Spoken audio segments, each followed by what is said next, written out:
Adrian Cardoso. He says record predictions. We hoisting that Lombardi.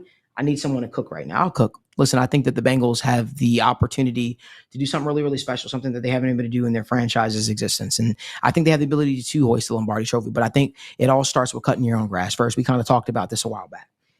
It means winning, your games in your division, right? Then conquering the AFC. You can go on from there. But you got to be able to win. You can't start slow. You definitely can't win one game in your division. That just can't happen. Need to find a way. And I think if the Bengals want to realize the potential that they have, I think that it behooves them to probably get off to a fast start, which is why it's refreshing to see Zach Taylor say starters will play in preseason. I don't know what that means. I think that could be one or two snaps. I need to see it for me to believe it. But for me, it's one of those things where it's like, at the end of the day, if the Bengals are able to start off fast, and I think that they are getting a golden opportunity to start off with the New England Patriots and then face the Kansas City Chiefs, who they, undoubtedly is going to come down. The conference is going to come down to the Chiefs, Ravens, and whoever, right? Mm-hmm. The Bengals have the opportunity to really, really wreck a lot of the Chiefs' plans, and their idea of potentially a three-peat. So that's my thought process. Logan, you got anything else you want to add on that? No, I think you hit on all the key points. I think the Bengals have a lot.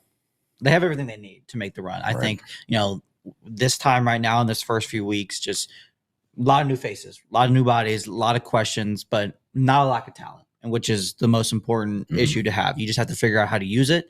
And I think once this team figures it all out, maybe it's week 1, maybe it's week 2, regardless, as long as they figure it out by the time the playoffs roll around, this team has everything they need to make the run. They have the athletes, they have the talent, they have, maybe some depth you'd like to see improving a little bit, but that's nitpicking. Everybody's going to have their issues like that. Mm-hmm.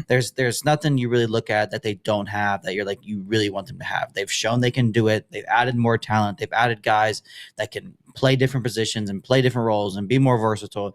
They got it all. They just have to put it all together, figure out what works for them, and then continue to move forward. And they'll get there. They just have to make sure they do it at an acceptable time so you can hit the playoffs rolling. Yeah, I think this is an offense-driven league, and I think we saw some of the best defenses kind of shift focus from, hey, we're trying to limit you every play to we're trying to, you might get us for 3 or 4 explosives, but we're going to get you for 8 plays for loss, right? So it's about having a opportunistic defense more than a stonewall defense. And also, offense is more consistent game to game, year to year.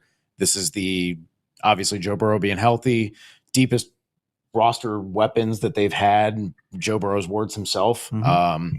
Offensive line, best it's been since 2015.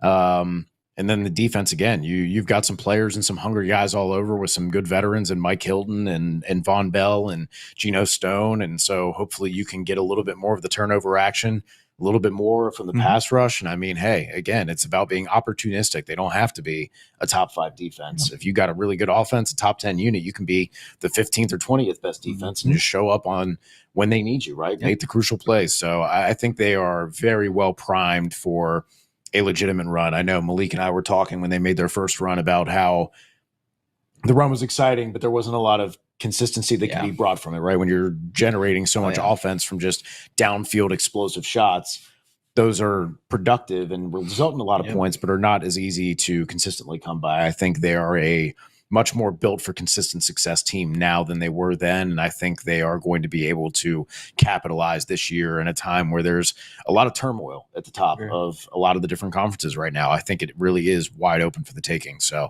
I think this definitely can be the year that they capitalize. 100%.